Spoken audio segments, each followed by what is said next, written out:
The Rime of the Ancient Mariner. By Samuel Taylor Coleridge. Argument.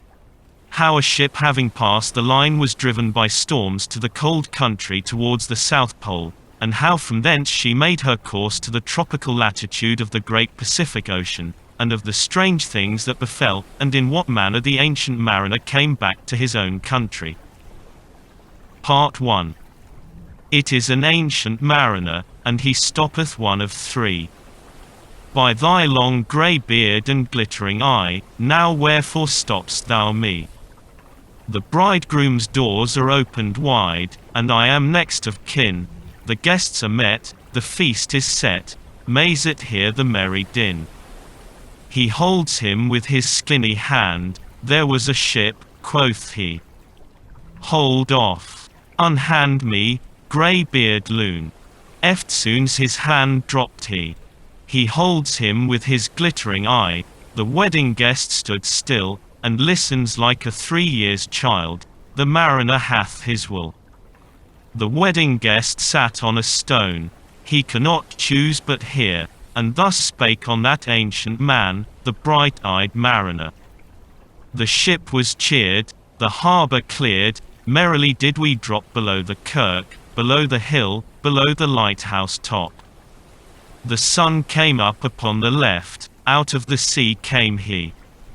And he shone bright, and on the right went down into the sea.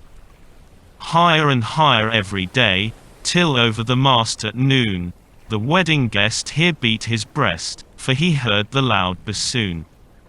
The bride hath paced into the hall, red as a rose is she, nodding their heads before her goes the merry minstrelsy. The wedding guest he beat his breast, yet he cannot choose but hear, and thus spake on that ancient man, the bright-eyed mariner.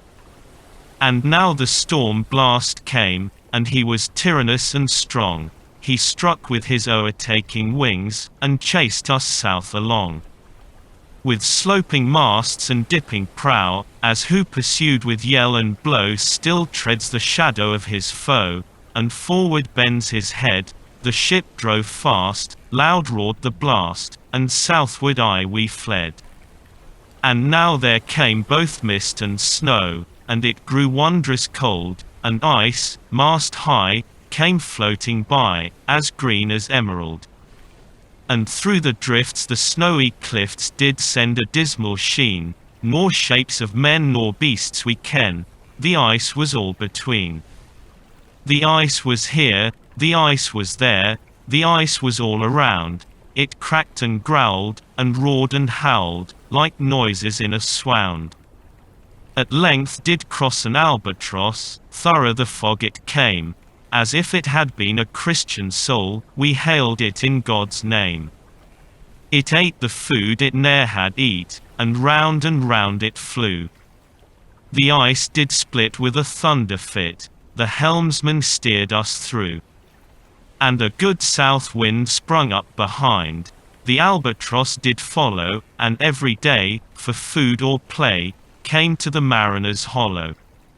In mist or cloud, on mast or shroud, it perched for vespers 9, whiles all the night, through fog smoke white, glimmered the white moon shine.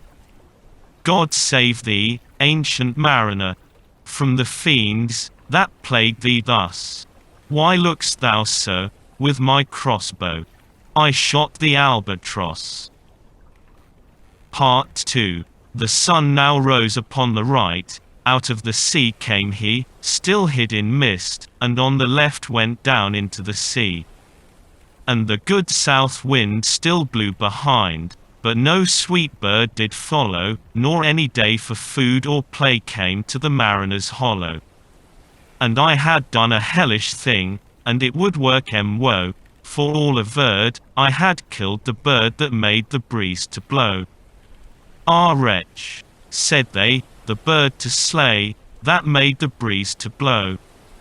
Nor dim nor red, like God's own head, the glorious sun uprist, then all averred, I had killed the bird that brought the fog and mist. At vas right, said they, such birds to slay, that bring the fog and mist. The fair breeze blew, the white foam flew, the furrow followed free. We were the first that ever burst into that silent sea. Down dropped the breeze, the sails dropped down, it was sad as sad could be, and we did speak only to break the silence of the sea. All in a hot and copper sky, the bloody sun, at noon, right up above the mast did stand, no bigger than the moon. Day after day after day, we stuck, nor breath nor motion, as idle as a painted ship upon a painted ocean. Water, water, everywhere, and all the boards did shrink. Water, water, everywhere, nor any drop to drink. The very deep did rot, O Christ, that ever this should be.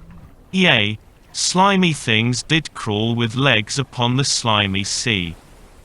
About, in reel and rout the death fires danced at night. The water, like a witch's oils, burnt green, and blue and white. And some in dreams assured were of the spirit that plagued us, sir. 9 fathom deep he had followed us from the land of mist and snow. And every tongue, through utter drought, was withered at the root. We could not speak, no more than if we had been choked with soot. Ah, well a day! What evil looks had I from old and young! Instead of the cross, the albatross about my neck was hung. Part 3. There passed a weary time. Each throat was parched, and glazed each eye. A weary time, how glazed each weary eye, when looking westward, I beheld a something in the sky. At first it seemed a little speck, and then it seemed a mist. It moved, and took at last a certain shape, I wist. A speck, a mist, a shape, I wist. And still it neared and neared, as if it dodged a water sprite, it plunged and tacked and veered. With throats unslaked, with black lips baked, we could nor laugh nor wail, through utter drought all dumb we stood. I bit my arm, I sucked the blood, and cried, "A sail! A sail!" With throats unslaked, with black lips baked, agape they heard me call, Gramercy. They for joy did grin, and all at once their breath drew in. As they were drinking all, "See, see," I cried, "she tacks no more. Hither to work us wheel, without a breeze, without a tide, she steadies with upright keel." The western wave was all aflame. The day was well nigh done. Almost upon the western wave rested the broad bright sun, when that strange shape drove suddenly betwixt us and the sun. And straight the sun was flecked with bars, Heaven's mother send us grace. As if through a dungeon grate he peered with broad and burning face. Alas! Thought I, and my heart beat loud, how fast she nears and nears. Are those her sails that glance in the sun, like restless gossameres? Are those her ribs through which the sun did peer, as through a grate? And is that woman all her crew? Is that a death, and are there two? Is death that woman's mate? Her lips were red, her looks were free, her locks were yellow as gold, her skin was as white as leprosy, the nightmare life in death was she, who thicks man's blood with cold. The naked hulk alongside came, and the twain were casting dice, the game is done. I've won, quoth she, and whistles thrice. The sun's rim dips, the stars rush out, at one stride comes the dark, with far-heard whisper, o'er the sea, off shot the spectre bark. We listened and looked sideways up. Fear at my heart, as at a cup, my life-blood seemed to sip. The stars were dim, and thick the night, the steersman's face by his lamp gleamed white, from the sails the dew did drip, till clomb above the eastern bar the horned moon, with one bright star within the nether tip. One after one, by the star-dogged moon, too quick for groan or sigh, each turned his face with a ghastly pang, and cursed me with his eye. 4 times 50 living men, and I heard nor sigh nor groan, with heavy thump, a lifeless lump, they dropped down one by one. The souls did from their bodies fly, they fled to bliss or woe. And every soul, it passed me by, like the whiz of my crossbow. Part 4. I fear thee, ancient mariner. I fear thy skinny hand. And thou art long, and lank, and brown, as is the ribbed sea sand. I fear thee and thy glittering eye, and thy skinny hand, so brown. Fear not, thou wedding guest. This body drop not down. Alone, alone, all alone, alone on a wide, wide sea. And never a saint took pity on my soul in agony. The many men, so beautiful, and they all dead did lie, and 1,000 slimy things lived on, and so did I. I looked upon the rotting sea, and drew my eyes away. I looked upon the rotting deck, and there the dead men lay. I looked to heaven, and tried to pray, but or ever a prayer had gushed, a wicked whisper came, and made my heart as dry as dust. I closed my lids, and kept them close, and the balls like pulses beat, for the sky and the sea and the sky lay dead like a load on my weary eye, and the dead were at my feet. The cold sweat melted from their limbs, nor rot nor reek did they, the look with which they looked on me had never passed away. An orphan's curse would drag to hell a spirit from on high, but oh, more horrible than that is the curse in a dead man's eye. 7 days, 7 nights, I saw that curse, and yet I could not die. The moving moon went up the sky, and nowhere did abide. Softly she was going up, and a star or two beside. Her beams bemocked the sultry main, like April hoarfrost spread. But where the ship's huge shadow lay, the charmed water burnt alway a still and awful red. Beyond the shadow of the ship, I watched the water snakes. They moved in tracks of shining white, and when they reared, the elfish light fell off in hoary flakes. Within the shadow of the ship I watched their rich attire, blue, glossy green, and velvet black. They coiled and swam, and every track was a flash of golden fire. O happy living things! No tongue their beauty might declare. A spring of love gushed from my heart, and I blessed them unaware. Sure my kind saint took pity on me, and I blessed them unaware. The self-same moment I could pray, and from my neck so free the albatross fell off, and sank like lead into the sea.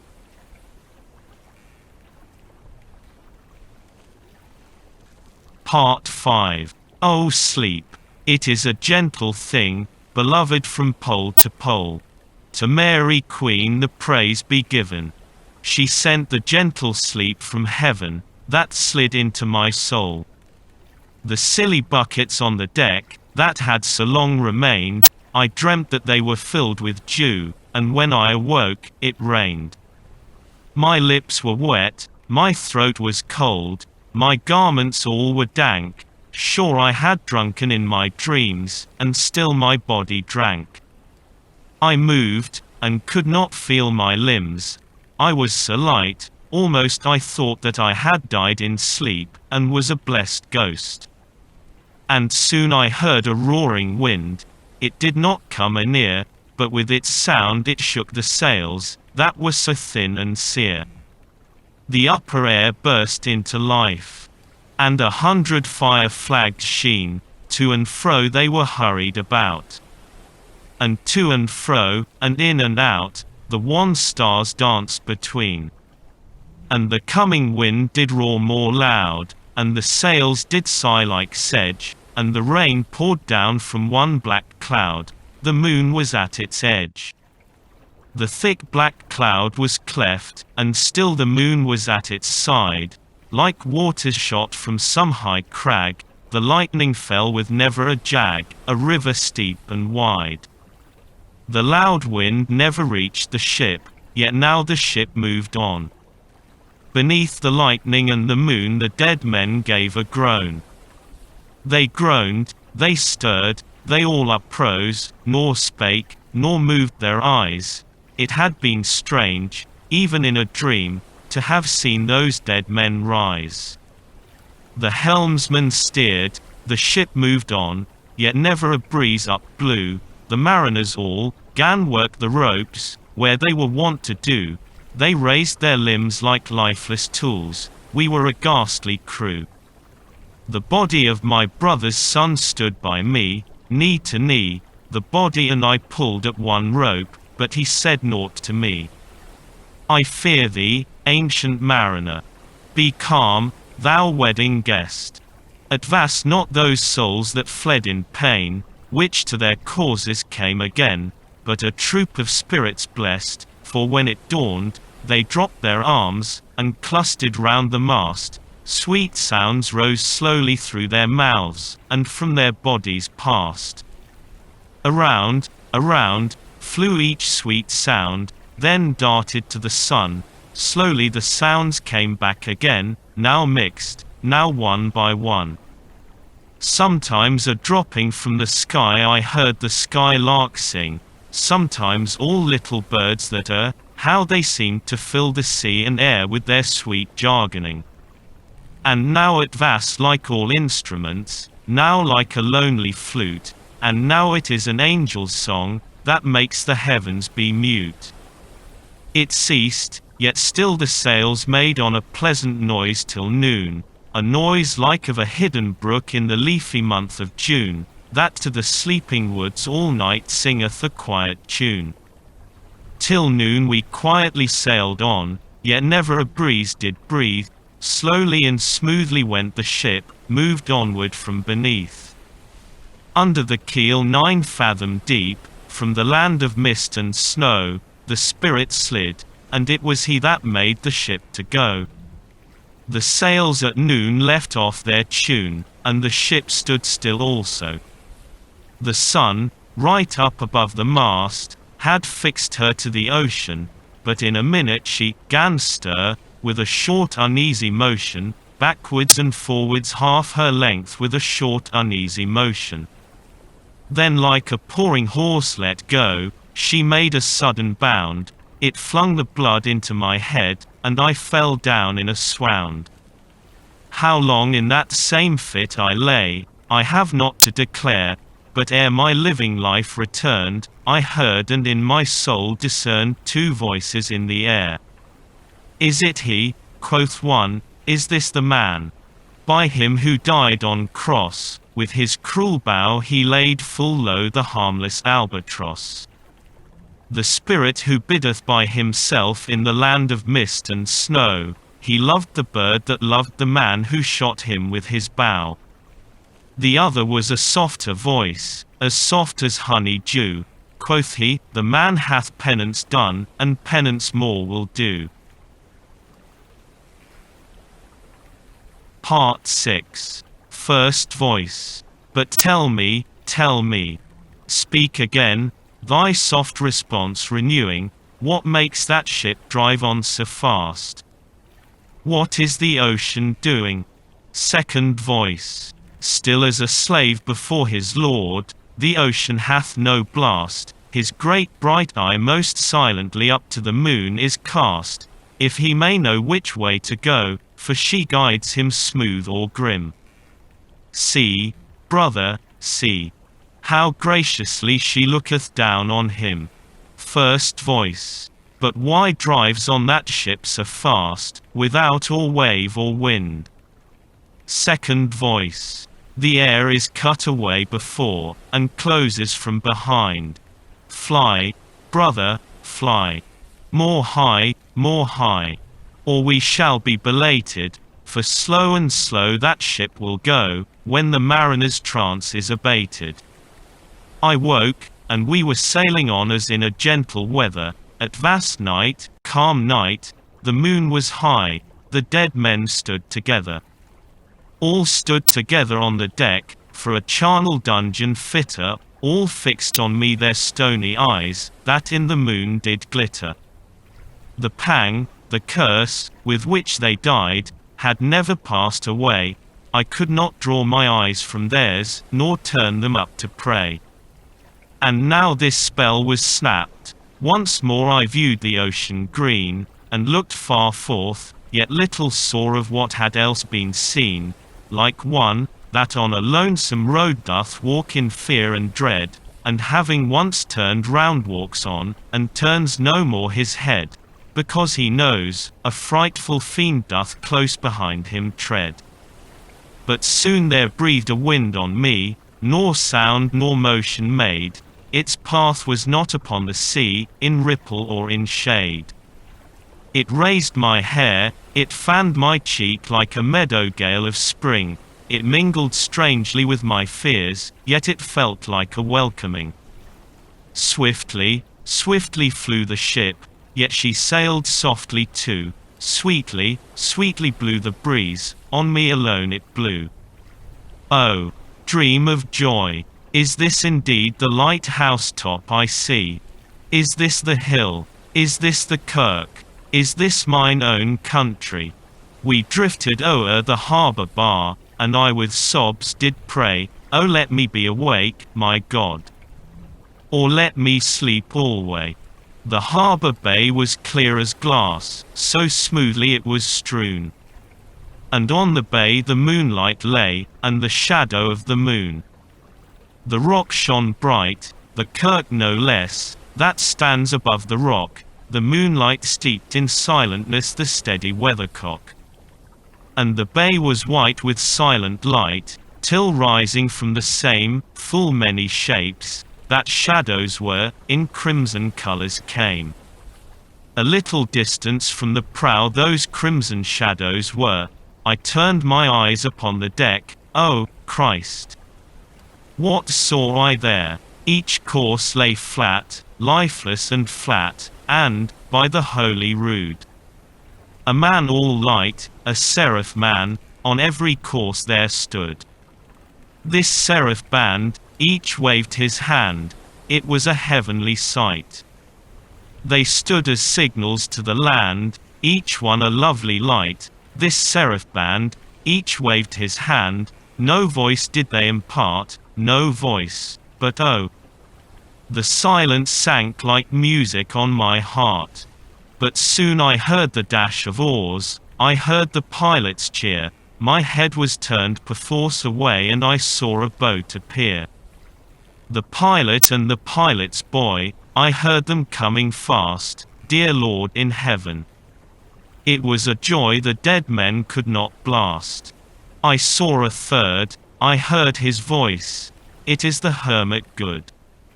He singeth loud his godly hymns that he makes in the wood. He'll shrieve my soul, he'll wash away the albatross's blood. Part 7. This hermit good lives in that wood which slopes down to the sea. How loudly his sweet voice he rears! He loves to talk with marineres that come from a far country. He kneels at morn, and noon, and eve, he hath a cushion plump, it is the moss that wholly hides the rotted old oak stump. The skiff-boat neared, I heard them talk, why, this is strange, I trow. Where are those lights so many and fair, that signal made but now? Strange, by my faith, the hermit said, and they answered not our cheer. The planks looked warped, and see those sails, how thin they are and sere.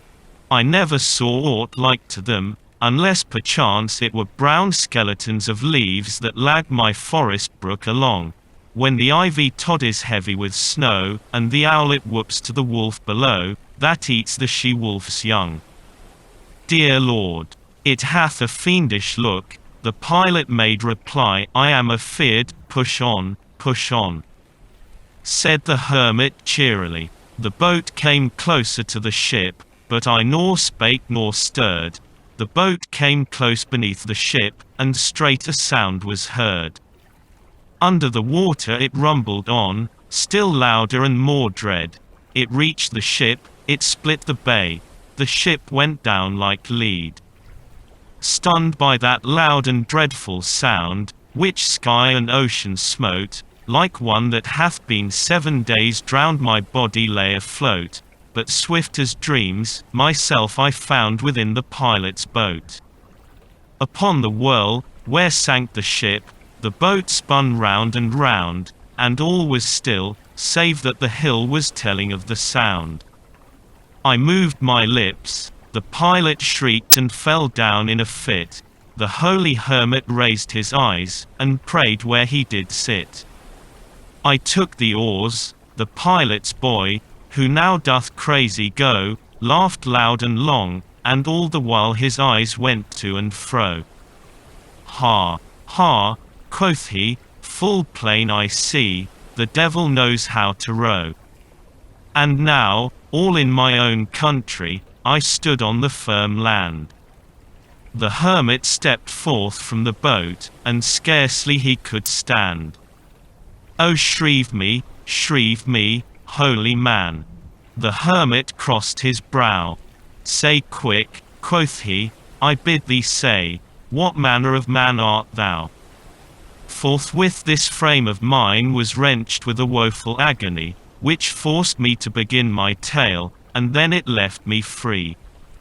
Since then, at an uncertain hour, that agony returns, until my ghastly tale is told, this heart within me burns. I pass, like night, from land to land. I have strange power of speech, that moment that his face I see, I know the man that must hear me, to him my tale I teach. What loud uproar bursts from that door? The wedding guests are there, but in the garden bower the bride and bridemaid singing and hark the little vesper bell, which biddeth me to prayer. O wedding guest, this soul hath been alone on a wide, wide sea, so lonely at Vas, that God himself scarce seemed there to be. O sweeter than the marriage feast, 'tis sweeter far to me, to walk together to the kirk with a goodly company. To walk together to the kirk, and all together pray, while each to his great Father bends, old men, and babes, and loving friends and youths and maidens gay. Farewell, farewell, but this I tell to thee, thou wedding guest. He prayeth well, who loveth well both man and bird and beast. He prayeth best, who loveth best all things both great and small, for the dear God who loveth us, he made and loveth all. The mariner, whose eye is bright, whose beard with age is hoar, is gone, and now the wedding guest turned from the bridegroom's door.